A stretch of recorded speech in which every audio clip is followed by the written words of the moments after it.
Welcome to Jesus and Jiu-Jitsu Podcast 002. I am Stephen Little, and I'm here with Isaac Tauaefa, Josh Straussberger, JP Dinnell. We're glad to be back on with everyone, and we have a great episode in store for you today.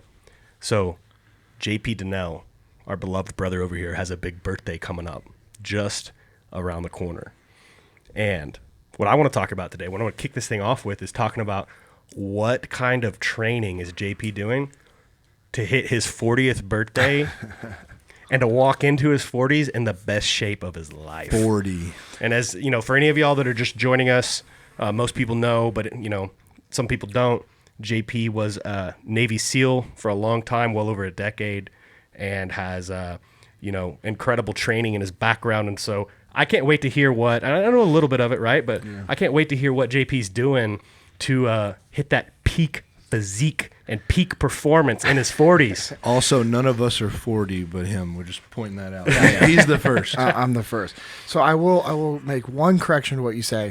I will not hit my 40th at my peak, but in my 40s, I will be at my peak again, or as close to it. I mean, when I look back to my peak when I was in my 20s in the SEAL teams, right?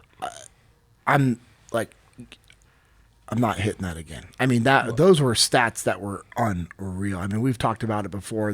You know, there's one point in my career when I was training for something else, and I mean, I was 205. I could do my body weight on the bench 27 times. I could bench 225 22 times. I could do over 30 pull-ups. I could do in the 20s with a weight vest on, and I could still run 5 miles at a 7-minute mile pace. And it was like all being able to do all that stuff. I could still swim, do obstacle courses, like all those things. An absolute unit. Yeah, and a war machine. Yeah, I mean, and we were at war and we were training for war and we were training for different selections. So I look back to those, and I've fallen into that like trap of being like, man, back in the day, right?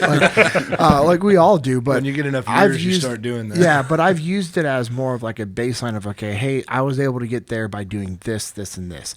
I'm going to be 40. And, last month I decided, I recognized that, I just wasn't treating my health with the level of discipline and obedience that I should. We talked about this on the last podcast about being obedient to the gifts that God has given you, what God has given you. And I wasn't treating my body properly. I was being complacent with my health. I was being lazy. Discipline is rooted in the truth that we tell ourselves. Mm. And that was, Jocko told me that quote in January of 2020 when I was talking to him and like upset with my health and making all, my testosterone levels are all jacked, they're out of whack, all this other stuff, which is true. I'm on TRT for the rest of my life. My body doesn't produce it like it should. And I had I was traveling all the time and blah, blah, blah, blah, blah, blah. And Jocko, like every good leader, just sits there and listens, processes and analyzes everything that I'm saying, pauses, and then tells me, JP, discipline is rooted in the truth that we tell ourselves. When you want to make your health a priority, you will. He goes, nobody likes being fat. No. They just justify it. Nobody likes being broke. They justify it. Nobody likes, and he went through this like list of things. And he goes, discipline is rooted in the truth that we tell ourselves. Like, so you think about what we were talking about in this last episode, putting on the armor of God. Nobody likes being spiritually weak. No. But we make excuses. Yeah. We get complacent. And so I've allowed myself to be complacent with my health. And so I've made a commitment to where that on average each week I will put in between 2 to 3 miles per day. So at the end of the week, I'm hitting between 14 to 21 miles of a combination of walking, jogging, and running, right? And I've been closer to the 3 mile average, which has been nice. Started that in January, cleaning up the diet, a little more consistent, on the animal-based diet right now, which, just getting used to that, and the body's like feeling good. I like it. Making jiu-jitsu a priority, because, I travel a lot, and when I'm on the road, I'm not able to train. And when I'm home, I'm like, well, I've been away from my wife and kids. And, that's definitely always going to be a priority over jiu-jitsu. Right. However, if I don't go train jiu-jitsu, I'm actually not as good of a husband and as a father as I should be, because I do need that release. I need that camaraderie and that brotherhood. Preach. And I'm super thankful that my wife understands that. There's a lot of people that train where their spouses don't understand that. Yeah. They don't understand that actually, hey, your husband or your wife, because we have females that we train with that they need jiu-jitsu just like we do. But I know that if I don't go train, I'm just not able to be the husband and father that I should Your be. family's not getting the best version of you 100%. if you're not doing these hard things. Yep. 100%. And then just making commitments to do the harder things, and just choosing the harder things, and just everything I look at, it's like, all right, cool. What's going to be a harder version of that, like physically and mentally, for me to push through those different things. And so that's where I'm at right now. And, incorporating getting bike rides in as well, going back to swimming again, doing ice baths. I mean, I was doing ice baths before it was cool on social media. And I know my man Ike hits that ice bath every morning. Hey, speaking of ice, I don't know if this is going to be a theme, but for episode 1 and 2 it is. Oh, I am about to crack. Isaac, join me. This ice cold Jocko Go flavor sour apple sniper by the man that you're listening to talk over here, JP Dinnell. Pull the pin. 1, 2. Oh, Sounds good. That was smooth. Now, as you heard that crisp can open, I want you to think about the crisp sour apple flavor hitting your taste buds. Hold on. Hey, I can join on this. Dude, that's so refreshing. That's awesome. Now, again, a quick plug, Jocko Fuel, their sponsor. We love you, Jocko Thank Fuel. you. I love this energy drink because it's only 95 megs of caffeine. It's pasteurized. It's clean. There's no bad stuff in it. Focuses a lot on mental focus, memory. This is something I let my now 6-year-old son, I'll give him like a half can pre-training. Dude, he turns on. Yeah. I'm like, I started it with... You know what? Somebody's listening to you and going, "Oh my gosh, I can't believe it!" But yet they're letting their kid drink 6 Cokes throughout the day. Bro, I've wait, had this conversation. One Coke You let is, your son have an energy drink? one Coke he doesn't is drink Coke. 40 megs of caffeine. Right, so half of a Jocko Go is 42.5 or something megs of caffeine, but it's naturally sourced. There's Clean, no no other sugar. crap in it. Yeah, all that it's sugar sweetened in with monk fruit, by the way, which is a dyes. delicious natural sweetener. No dyes. So Corn syrup is what I meant. No corn yeah, syrup. no corn syrup. So anyways, Yeah. get you a Jocko Go in your life. And your kids can drink it too. Chill out. So go back to ice baths. Yeah, so I mean, it was actually one of my old MMA coaches. And sorry, that opened up a door of doing hard things. So remind me, I'll come back to that subject. But he was like, bro, he's like, isn't it funny?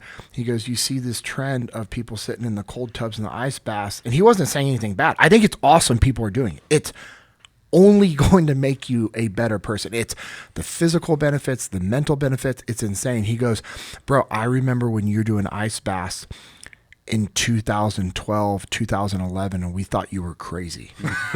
you were doing those on your own, and I would get 60 to 80 pounds of ice and fill the bathtub with it, fill it up with water, and just be sitting in there for 20 to 25 minutes at a time. Okay. But you're also like, bro, I was doing this in 2008, 2005, 2003. Yes. In the teams. Hey, when I was going through buds, when we were being surf tortured, yeah, that's an ice bath in San Diego, homie, because the water, it's not warm in San Diego. And that's when I first recognized, so this is a thing that they would do in buds. You're going through buds, which is basic underwater demolition SEAL training. It's a selection program to become a Navy SEAL. Some people say it's the hardest military training in the world. I mean, I know every branch has very hard selection training, which is great. I've worked with all of those branches, all those high-level, high-tier groups. They're all phenomenal. Some of the most brave humans I've ever worked alongside were in those different branches. What makes SEAL training different is the cold water.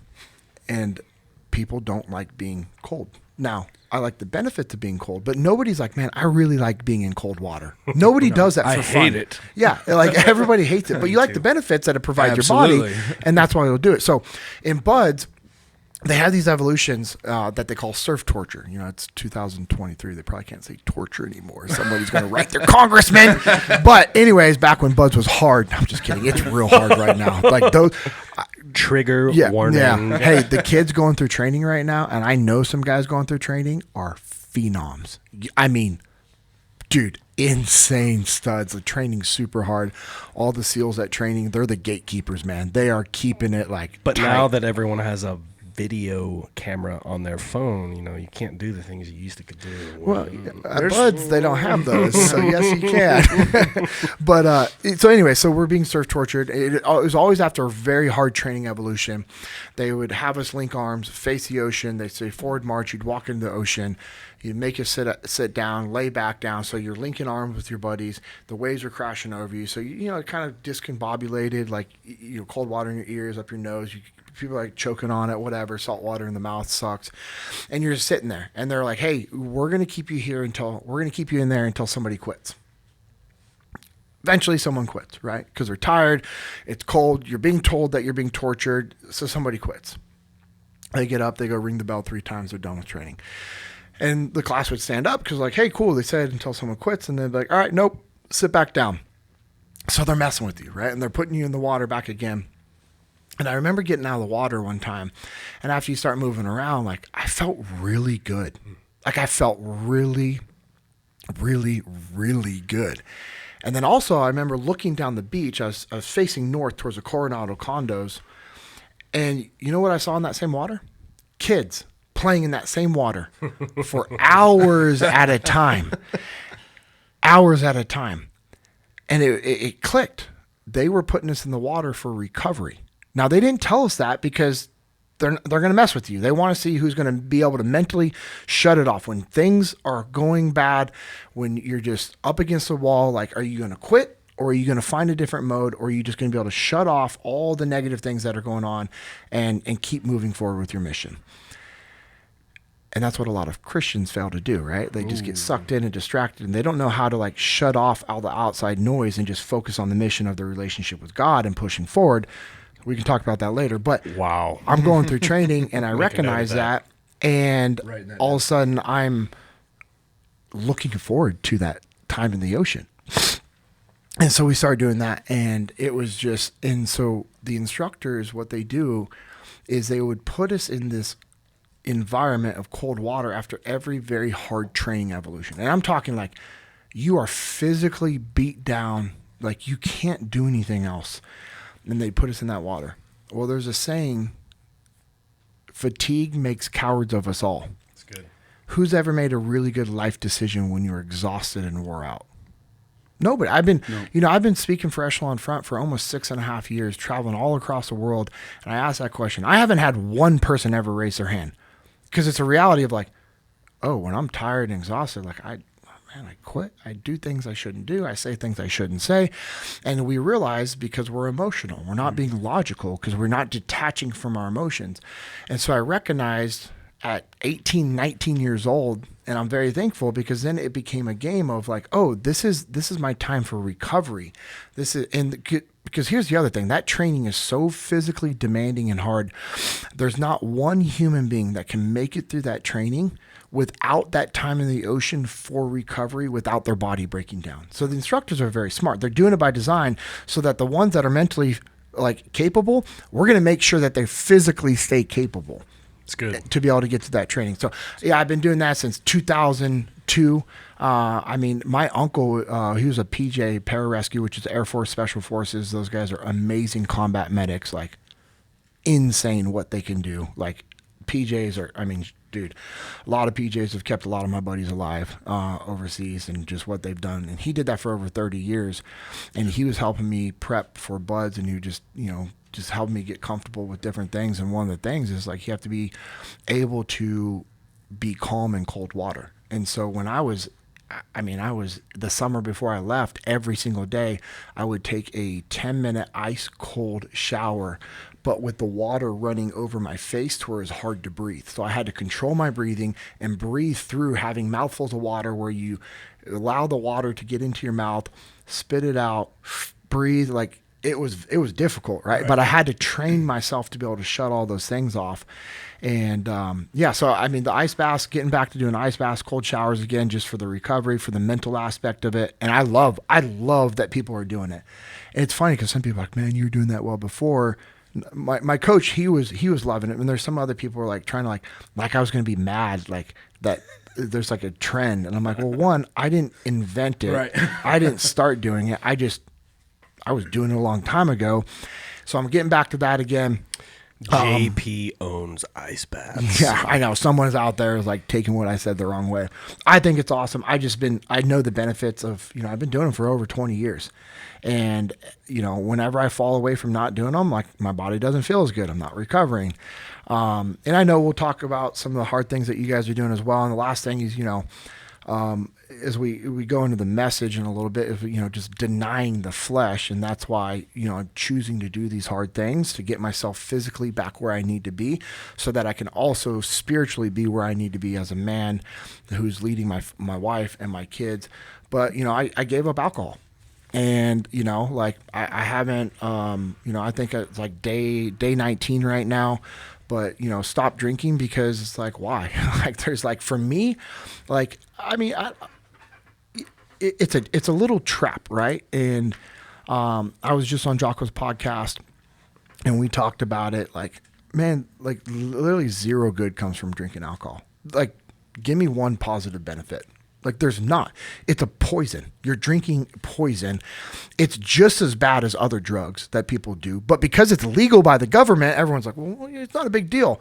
No, it is a big deal. Because, I mean, I've been around buddies that are doing drugs, and I would rather be around them than alcoholics or someone drunk. You know what I mean? But don't do drugs, kids. No, I'm not saying do drugs at all. What I'm saying is people twist those things. Again, that whole discipline is rooted in the truth that we tell ourselves. Right. Because alcohol is legal and you can go buy it, it's okay to do. No, it's not.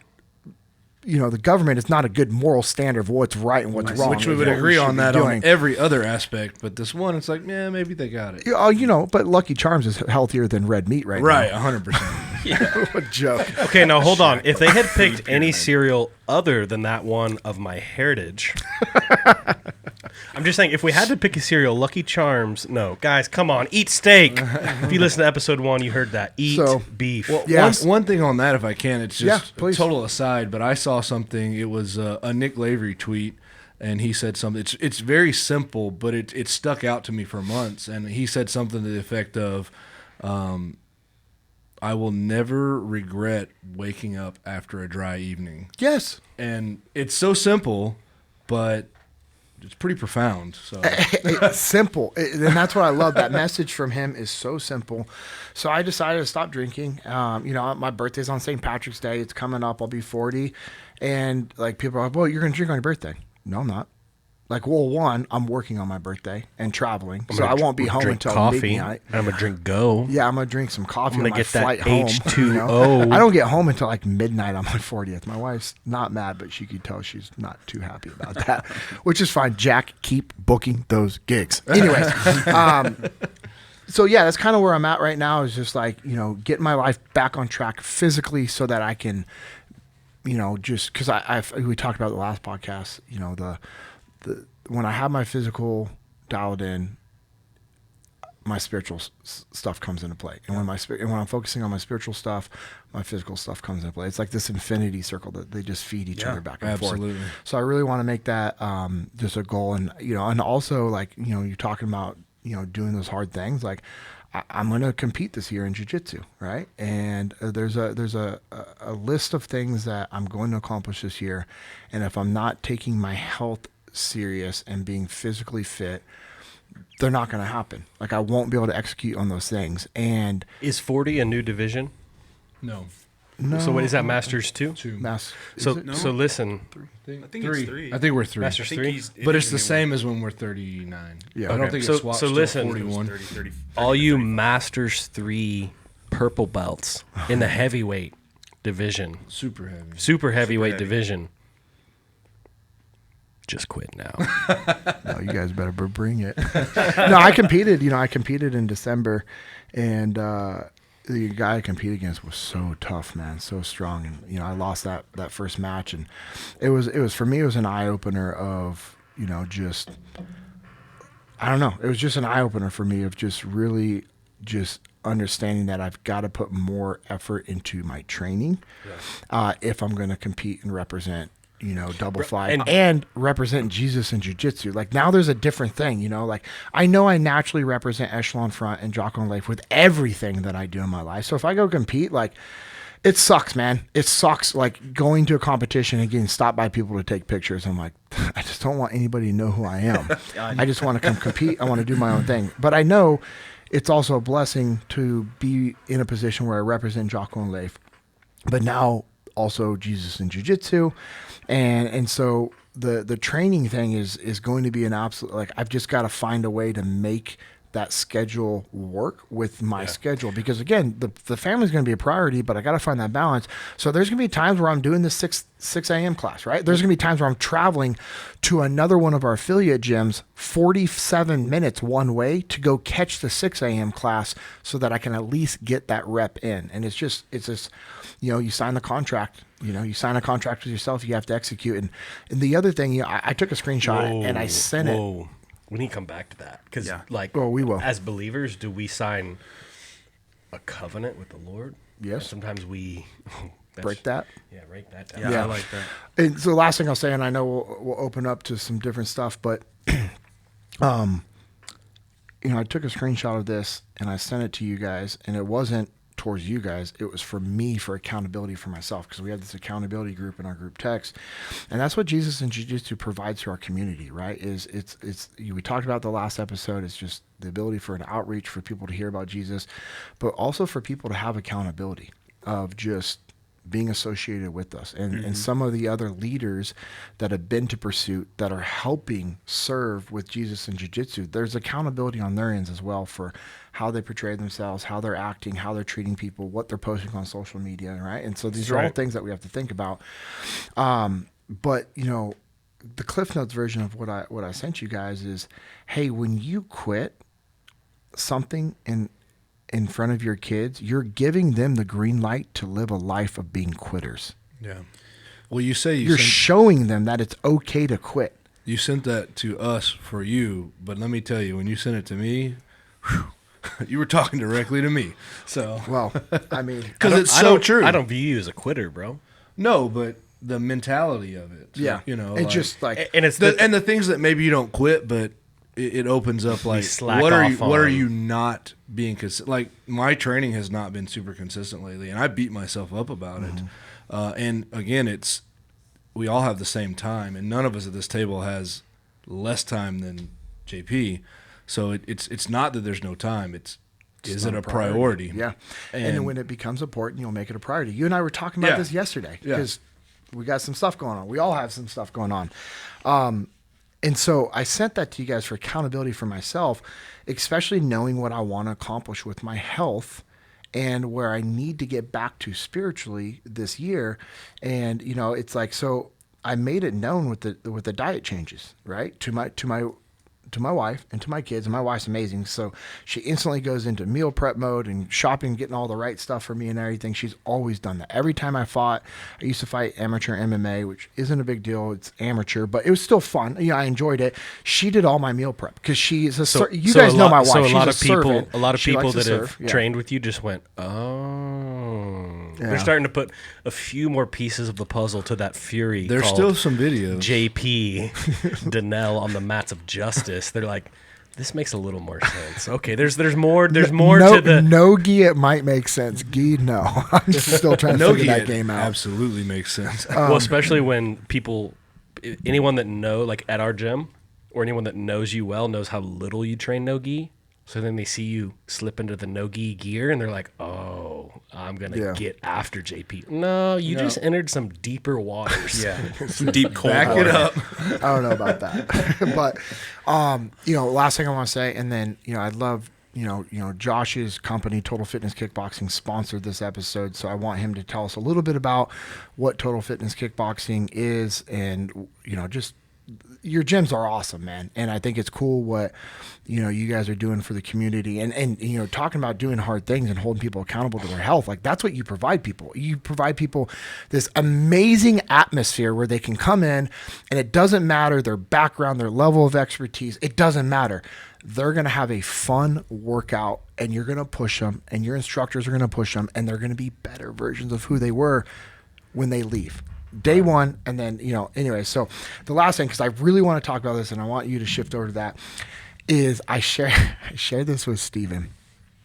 Talk about, we're doing this whole like episode about denying the flesh and doing hard things. I was Cliff Notes version. I was talking with one of my pastors, Pastor Tyron, at Milestone and down in Keller. I was just working through some stuff. Amanda and I were having some issues. We've been having these back and forth just issues for a while. It's a spiritual attack. We know it. We're trying to figure it out and work through it. And I'm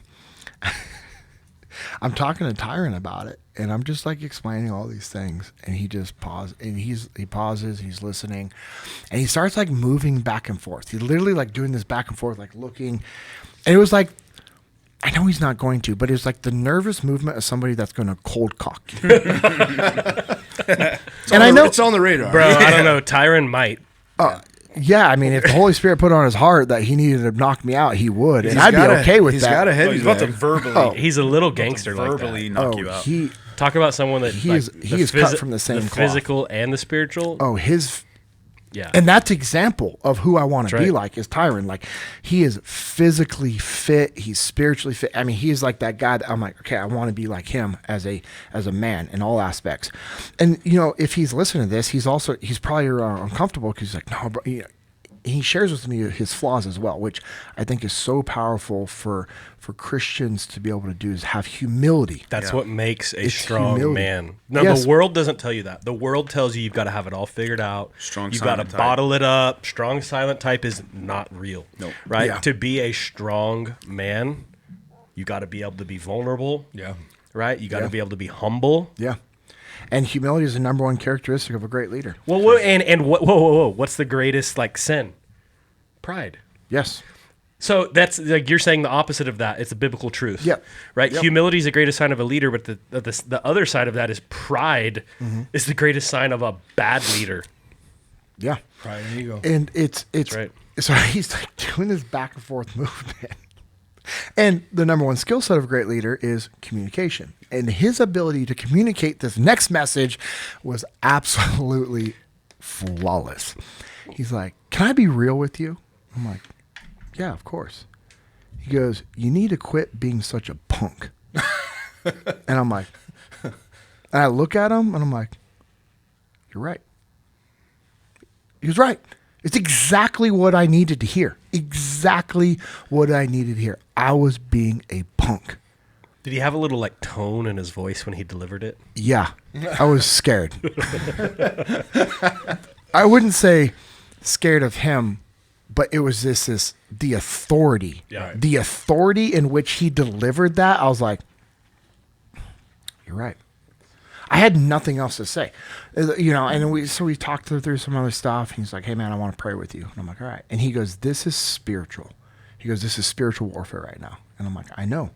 And so we started talking, we started praying, and he was praying, and it was awesome, and it gave me a little bit of progress. And, there's, be real, like Amanda and I are still working through these issues. And, right now it's really good right now. Things are really good between us, but it's not fixed, and we know that. It's not like we're like, oh, just because we're good, we're going to ignore all this other stuff. Like, there's still stuff we got to figure out and work through. You have to stay that's life. Vigilant. You got to stay vigilant. Dude, we're in constant battle, right? I mean, that's what we talked about the last episode. We're in spiritual warfare every single day. And just because I'm patrolling down the streets in Ramadi and we haven't gotten in a gunfight doesn't mean it's not coming. Right. It's a known fact. We're in enemy-held terrain. Guess what's going to happen? You're going to get into a gunfight. Right. It's going to happen. And so Amanda and I know that. I think my testosterone levels just rose a little bit. So we know that, we're just good. But I'm very thankful for Tyron being a man of God, being a good leader, telling me exactly what I needed to hear, and communicating in a manner that was exactly what I needed to hear. He knows me. He knows my background. He knows my struggles. We've talked about stuff that I haven't really talked about many other people with, because not just because he's my pastor, but just because, dude, we have so many similarities in our backgrounds and crazy things that we've done and just stuff like that in life. And it's cool to be able to have that connection with a man of God who also loves me enough to know exactly what I need to hear and to not be afraid to say it. You know what I mean? And like, that's like, you text me yesterday. Isaac texted me yesterday. He's like, hey man, I know you're busy. You don't need to respond, but the Holy Spirit put in my heart that you have spiritual attacks right now. And there's a hole in your armor, right? Like, I'm not doing something in regards to putting on the armor of God, you know? And you guys have also all separately text me separate things, like different times, like, hey, how's it going? What's going on? You're on my heart. I'm praying for you. But I'm just like, it was awesome to have the authority that Tyron had to say what he said to me at the right time. I was like, okay, you're right. And then I look at how he lives his life. We talked about it, you know, before, just like the little dish for our sushi, of, you know, just understand, like, I just have to be more disciplined. You know, I just need to be more disciplined with my prayer. You know, we talked about worship and prayer and how those are weapons, and just, so I'm, you know, finding that balance between doing it on the spiritual side and also on the physical side. So I'm really looking forward to being 40.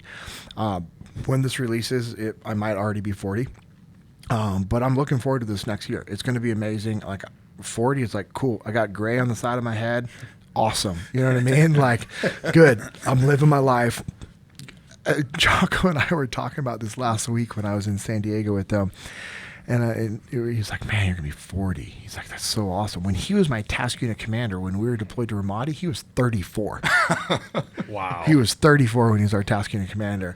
I was like, yeah, man, I never thought I was going to see 40. He's like, bro, none of us thought you were going to see 24. Because I was 23 when we were in Ramadi. He's like, dude, honestly, he's like, I honestly did not think you were going to come home from that deployment alive. He goes, and I knew you were good with that because you were content. And I told him, I'm like, well, yeah, because you had prepared us in training. You had prepared us, like, with the mindset, okay, like, this is what I need to do. But more importantly, I told him, I was like, I had a peace with God. Right. And he knew that, and he's always known that, you know, like Jocko and I have talked about, you know, the spiritual warfare aspects of what I saw in Ramadi, and we talked through it, and, you know, he knew that, and Seth knew that, and all the guys. I mean, I said a prayer for our group every single time before we went out. And that's one of the things that really bothers me, is the only mission I wasn't able to do that because I cut my finger down the bone. I got life flighted out of that forward operating base to another base for having emergency surgery because they thought I was going to lose my finger and something else could have happened to my hand. The only mission I did not get to go on was one of the last ones, and that was a mission when, you know, Mikey died because he jumped on top of the grenade. And that was my sniper. That was my Overwatch team. Like, that was my team. I should have been there. And that's just something that's always bothered me. But I don't get sucked into the whole, like, playing that game of, like, Mikey didn't die because I didn't say a prayer. Like, that, I know that's not the case. Right. Mikey died to save the other two guys on that rooftop, and that was his day. And Mikey was content with that. To think about this, you can't tell me this guy was not content with knowing what was going to happen to not hesitate to jump on a grenade. Like, zero hesitation. I've thought about this 100+ times. I mean, he knew he was going to heaven. Mikey had a solid relationship with God. Him and I talked about God. He would pray. He would read the Bible. He was saved. You know, I mean, like, he had this understanding that, hey, if something happens, I'm going to heaven. And that was the case for almost everybody in our platoon. Seth, same way. Benny, same way. All these other guys that, I'm not going to say their names because they're either in or they don't want their names being said. Like, we knew where we were going. So, like, when we were in Ramadi, I legitimately was not afraid of what was going to happen, because it's like, if this is my day, I'm good with that. And that actually allowed us to do those harder missions that most people didn't think we were capable of, or other people weren't willing to do, is because there was no fear there in regards to the consequences of, hey, if I get killed, dude, I'm going to heaven. Like, I'm good with that. Seth was good. So I think, honestly, and I've never actually talked about this out loud or with somebody else, but we were able to operate at a higher level because the level of contentment our guys had with our salvation and our relationship with God, we were good to go. That's awesome. Disciples. Yeah, absolutely. So, by the way, you're telling that story. The first time you were on Jocko's podcast, I think it was episode 46. the intro, the first 7 to 10 minutes of that podcast. If y'all want to get a little more of an idea of who JP is or who JP was as a young Navy SEAL and that perspective from his commander's the right word, right? Yeah, task unit commander. Yeah. Go listen to Jocko podcast episode 46. First 10 minutes, you probably won't turn it off until it's over. And then he was back on there for episode 146. 240. So 46, 246, 309, and then now 376. Thank you. Coming soon. So anyone that wants to brush up on those, you should do it. Now, sorry, go ahead. No, I was just going to say, man, everything you've shared has been so good. And we'll dive deeper into a lot of these things as we do more episodes. And I know we're also, out of respect for our listeners, our goal is to keep these between 45 to 60 minutes, right? Our first one, we went long, but it was the first one. We wanted to tell you who we are and what we're doing. And I know Ike's going to get ready to get in there, but I want to hear, Josh, about Total Fitness Kickboxing. Why did you start that business in regards to I know you wanted to help serve people, but we appreciate your support of this podcast, and being able to do this is because your business is, donating to the Jesus and Jiu-Jitsu ministry, which allows us to come here and record and then take care of it. So one, thank you. We appreciate that. Your gyms are awesome.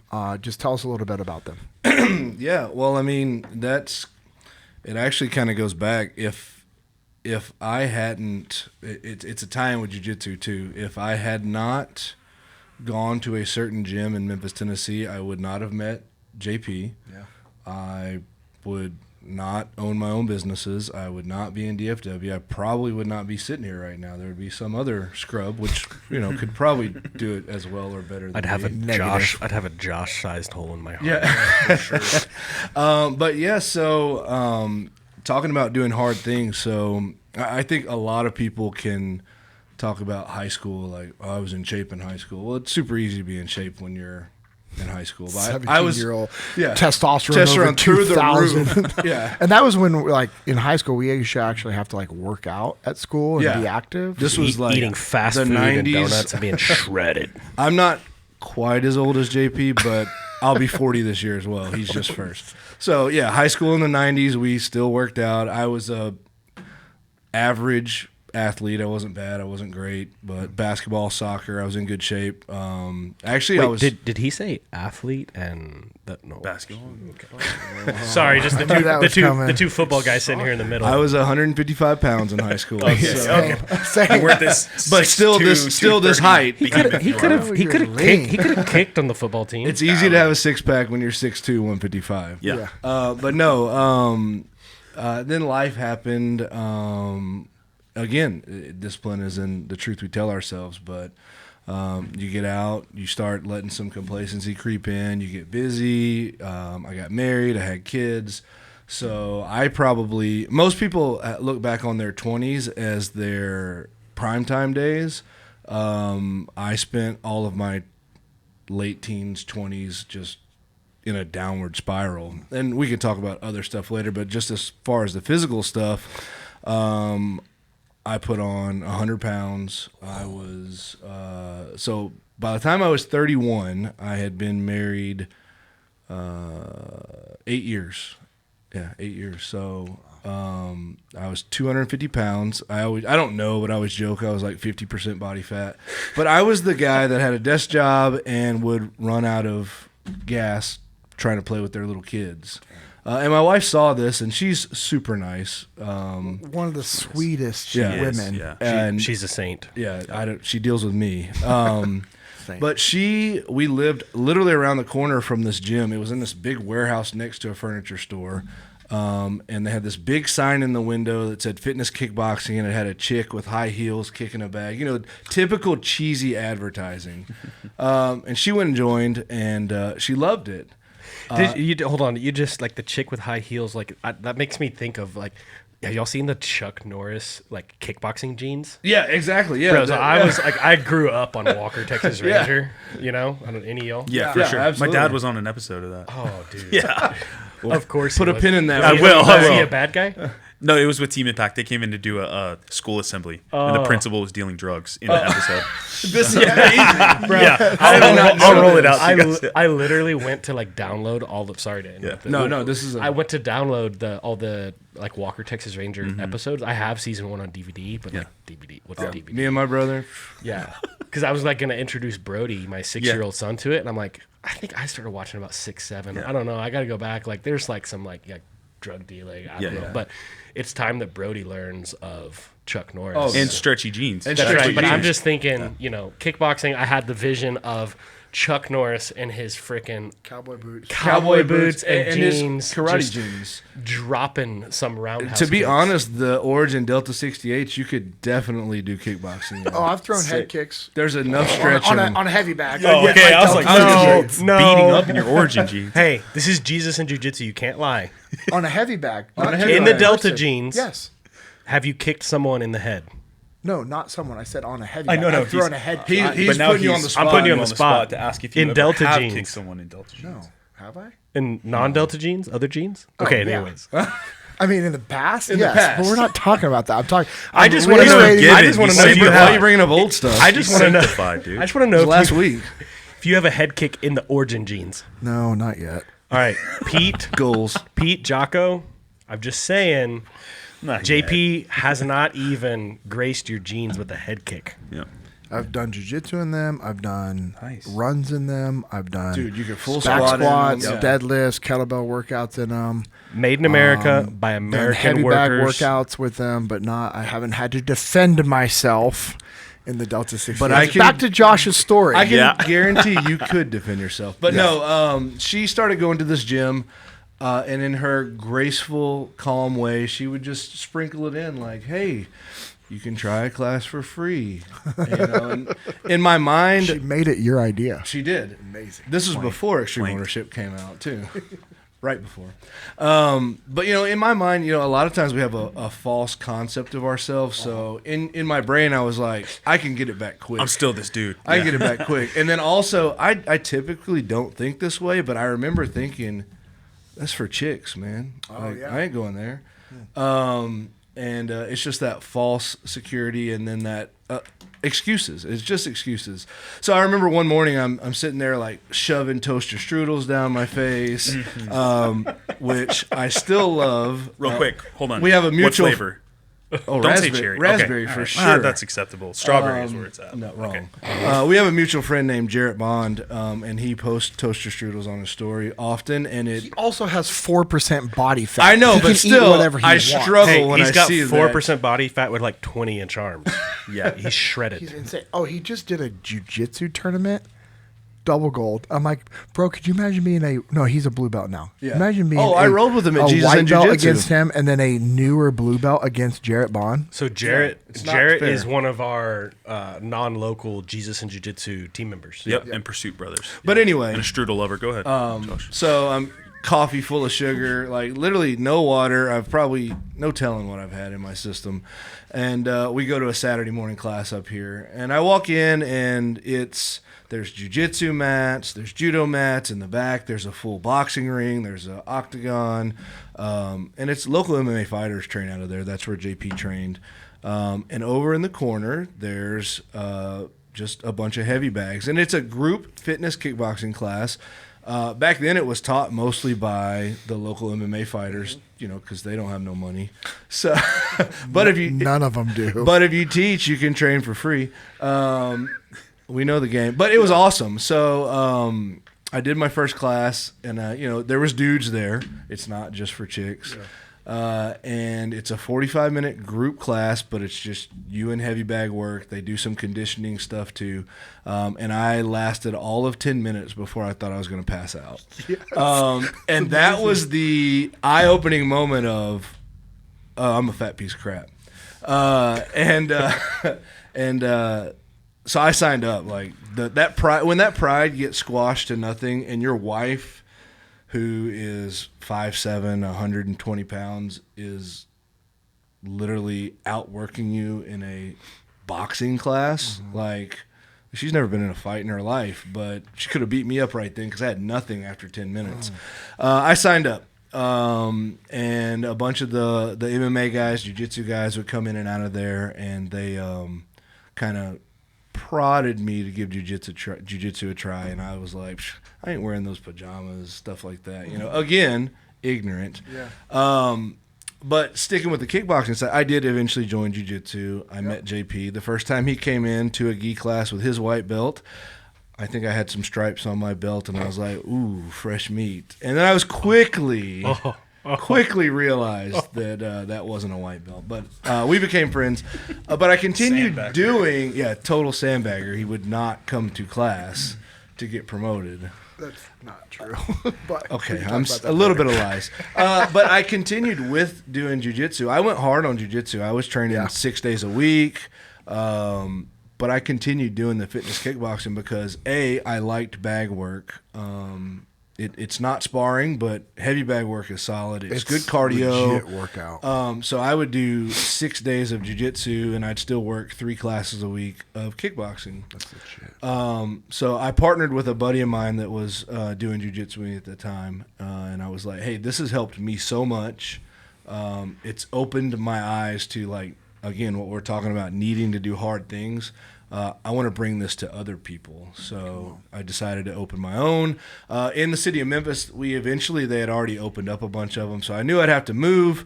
It was definitely a coincidence that JP moved to DFW in 2018. And somehow I ended up here in 2018 By the way, as well. y'all are all welcome because I was beating that drum for 5 years. Finally got Which this. I never met Steven in this whole time. Right. But I eventually came here. We have one location in the Colony, one in Denton, and that's what it is. It's just it's a community of doing hard things. It's instructor-led, but like it's one thing I would say we do different. I think doing any kind of hard thing is admirable. So, like, I'm not saying we're any better than anyone else, but one thing that we do and what I have instilled into my instructors, which some of them have no fighting experience. They were just members. They got good on the bag. That's incredible that you gave them that opportunity for growth. But they have, exactly. And they have the heart and the want to help the other people. And it's not just to come up here, we'll show you what to do next. Like, we try to connect because, honestly, I think that ties into also what he said about his pastor, JP was saying about when he was like, you just need to quit being a punk.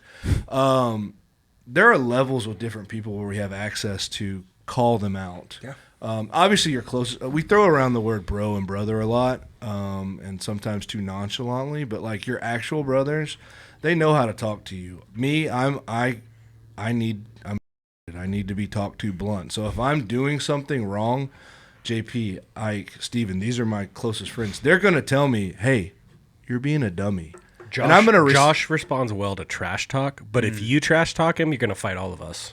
Exactly. Oh, I will wreck somebody's soul at double five. Like people think it's funny to make fun of. Like, I get it. If they're your homie, cool, you can make fun of them. But if Josh is not your homie, like, I will go out of my way to make you crap your pants or throw up during that jiu-jitsu session. You guys think I'm laughing? No. I've literally done I'm that laughing to people. because it's I will true. put you in the JP gift wrap over and over With the neon and belly. over. Like, you're not allowed to, like, make fun of my friends. Like, I don't do that well. Sorry to interrupt, but No, like, but spot on. But these guys, they know. So it's kind of the approach we take. Now, when it's a paying membership, we don't go super blunt with them, but it's connecting to people on their level on what they need and pushing them. Ultimately, at the end of the day, they're going to decide what they want to do or not. But yeah, that's kind of the story of Total Fitness Kickboxing. Y'all get out, try a class. Do y'all have any kind of a trial or anything? Yeah, you come try it for free. Yeah. So they're in Denton, Texas, and the Colony, which Frisco is kind of out by area. Frisco, right? So y'all have got to go support Josh, and in turn, you'll kind of be supporting Jesus and Jiu-Jitsu. Yeah. Josh, you said something that I just have to touch on because I think we all talk about this a lot, and I think probably the jiu-jitsu community and the fight community talks about this, but you said a lot of people, like you had, but what a lot of people we see is they have a false confidence. Oh, yeah. Right? So it's like, I don't need to train jiu-jitsu, bro. When I get mad, I see red. I go hard. Like, then you're going to see black you don't shortly after that. Yeah, You're probably going to see nothing. Those red spots converge. They're like elbow deep in a bag of Doritos, and they're like, Yeah. you don't want to see me mad, bro. stand them up, bro. And it's like, Just stand up. So I know Isaac's getting ready to go. There is a few things that you said that I have to bring up, and I know you're going to get your thing, and we're good with time. There's a few things you talked about that were like, I'm listening it from the leadership aspect, and obviously this is a faith-based podcast, but anyways, we can open that up more in the future as well as in regards to like what Christ calls us to do is to lead other people to Christ. But anyways, one of the things you're talking about is like, bro, like that defining moment for you was when you're like, I couldn't last more than 10 minutes. You know what the majority of society would have done is would have quit, made an excuse to justify how they felt because they're not willing to be uncomfortable and they don't have humility. Right. Like, yeah, we all like tease a lot in this group, but I can say one thing that is Josh is humility. You're a humble person. Yep. Your ego drives you, but you have the ability to control your ego. Unlike most adults that I interact with on a regular basis, like 100%. And then what's cool is like, as you're working with your different members, that's leadership. You're pushing people to that next level. You're allowing them to grow. You're pushing them to grow. And you know what pushes different people. That's what a good leader is your ability to communicate with different people in different forms. You should be a chameleon when it comes to your leadership abilities of working with different people. And that's what you and your instructors do a really good job at. So like, as you're talking, which is great information about the gym, that story I love. There's some things I didn't even know. I'm like, dude, that was really cool to hear. Yep. But I wanted to bring those up because our listeners, like, hey, you're going to have some defining moments in your walk with Christ. Yeah. And you're going to have two options. Yeah. And we know the option that we need to take. Yeah. It's willing to do the hard things, get uncomfortable, and be obedient to what God calls us to go do. One of the things I love about Josh on and off the mats is the dude is willing to do the hard things. I mean, like, he will put himself in the crappiest position with the best practitioner. Like, I think of Anthony Kronks. You will invite that dude to come smash and play hard. And and Josh, the funny thing is, like, I mean, Anthony's a very high-level black belt competitor. He's a part of Jesus and Jiu-Jitsu as well. Yeah. He's a killer. And Josh will, like, provoke him in a friendly way. And after the beatdown, which you survived, most people wouldn't even survive, Josh is smiling. And I'm like, what? Like, the ability, and you're like, because you're taking that beating, but you're taking notes, and you're learning, and you're defending, and you're looking for the opportunities. But Josh is also that way, like, after a hard session, if JP's like, we should run 10 miles, Josh is like, I'm in. Like, I'll do the hard stuff. Like, let's go. Let's put, you know what I mean? Like, Josh is always down to do the hard stuff. I've never heard him complain or shy away from it. And back to that whole I see red bro thing. You know what I mean? Like, the more I train, the more I realize how I'm not that tough, dude. And I don't want to fight anyone. And how many dudes weigh 100 pounds less than me that I would never want to scrap with. Yeah. Now, there's plenty of guys that, match up well with, but there's plenty of unassuming dudes. Anyone that trains knows this. So part of the reason I'm saying this is, dude, if you've never trained, you should train, because we all need jiu-jitsu from the physical fitness perspective. It's a completely different kind of physical fitness, right? But from the doing hard things thing, there is nothing better you could do consistently, in my opinion, than jiu-jitsu. To put yourself in bad situations. And you will reach that point that JP was talking about of, you're going to have to make a decision. Like, do I quit? Do I quit, or do I humble myself, control my breathing, and start learning? Check my ego. It's the same with firearms training. I'm like, I've associated that with that recently. I used to go shoot paper targets, and then I watch a ton of YouTube videos, and then obviously knowing JP, it's like there's levels to everything, but it's the same mindset. Like, you go to like a more advanced course and a more defensive shooting course. I went in there knowing I didn't know anything, but you see the same thing. Guys come into that class and they're like, I already know all this. I play Call of Duty. And you hear that a lot too, but they clearly don't. And then they go perform terribly on the range, and then they probably aren't going to train anymore. It's really that decision point of, Am I going to suck it up and do the hard things, or am I just going to let that go and quit? And with this, did you have something you want to add? Yeah, no, I'd be remiss if we didn't get to the word. Yeah. So we got to talk about scripture. Okay. Before we get going. Yeah. So let me hit one thing on that. Before, when you look at this, like, I want to bring this to a point. Why do we do the hard thing? So I just finished, and I'm really slow to talk about this, but I think that someone will benefit from it. So I just finished a 40-day food fast. And the reason I say I'm slow to talk about it is because I don't want any recognition for doing something hard or whatever. That's something kind of personal that I did. But with it, I did a 40-day food fast where I was just like, the way I defined it was anything I could drink, I could have, like protein shakes, smoothies, whatever, soups that were smooth, like no chewing was my thing. Mm-hmm. It was one of the toughest things I've ever done. But why did I do a 40-day food fast? One, it was something my pastor kind of challenged us to. That's what sparked it. But I felt like the Holy Spirit told me to align with that and to do it. But the reason we do hard things in the spiritual is we deny the flesh so we can elevate the spirit. Mm-hmm. Yep. Absolutely. Right. So why like on the Jesus side of this thing, like why do we do hard things? Like we deny the flesh to elevate the spirit. So we all know, like when you lose a sense, like when you like if you're blindfolded for a long time, or maybe someone that loses their vision or something, like their other senses are heightened. Their hearing, their touch, right? So it's the very exact same thing in the spiritual. When we deny our flesh, we are elevating our spirit, right? And so I think that's the reason, like we look at these things we do. Why do we give up alcohol? Why do we do a food fast? Why do we do a different kind of fast, right? On Pursuit, we do a couple different fasts, right? And it's putting ourselves in a state to be more receptive in the spirit, right? And I think that's something that we can implement regularly, like, right? And need to be more regular about, even if it's just we're going to fast a meal and spend time in prayer. One meal, right?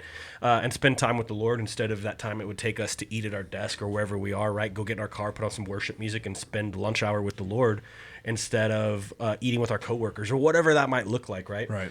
And so I just want to bring that to a point. Like we deny the flesh to elevate the spirit. Well, in this thing of doing hard things, I think as men, we have to get used to doing hard things.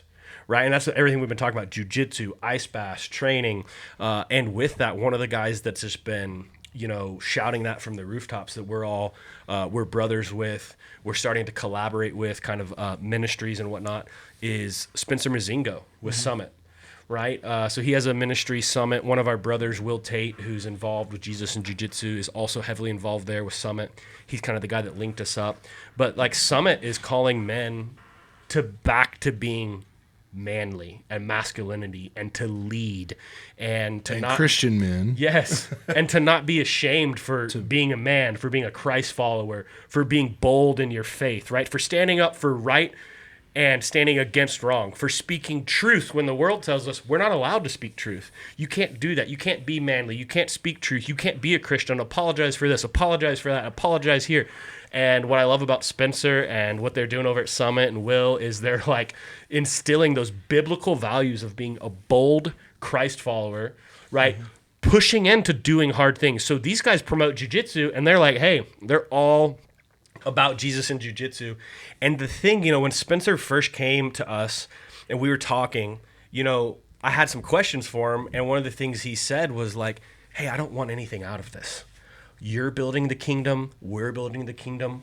Let's just collaborate. And I'm like, man, I wish every ministry, every church, the whole body of Christ was thinking like that. But that is absolutely one of the core values of Jesus and Jiu-Jitsu. And stealing the hashtag from Spencer and those guys is one kingdom. Yeah. Right? So hashtag one kingdom. They're building the kingdom. We're building the kingdom. And so with that, I just wanted to bring that into a point. I wanted to talk about why we do hard things, and what it should look like, even just in a small glimpse as a Christ follower. And so Ike, bring us in with the scripture, bro. Yeah. So scripture that's been, I love this because it's given me a good framework for viewing, I guess, setting up your day, kind of having, it's one of the reasons why JP mentioned my prayer journal. It's one of the reasons why I journal my prayers. It's because I'm doing this thing that Romans 8:6 talked about. I'll read the scripture verse. So it says, "For to set the mind on the flesh is death, but to set the mind on the spirit is life and peace." So that's the main verse, and then I'll give some context here.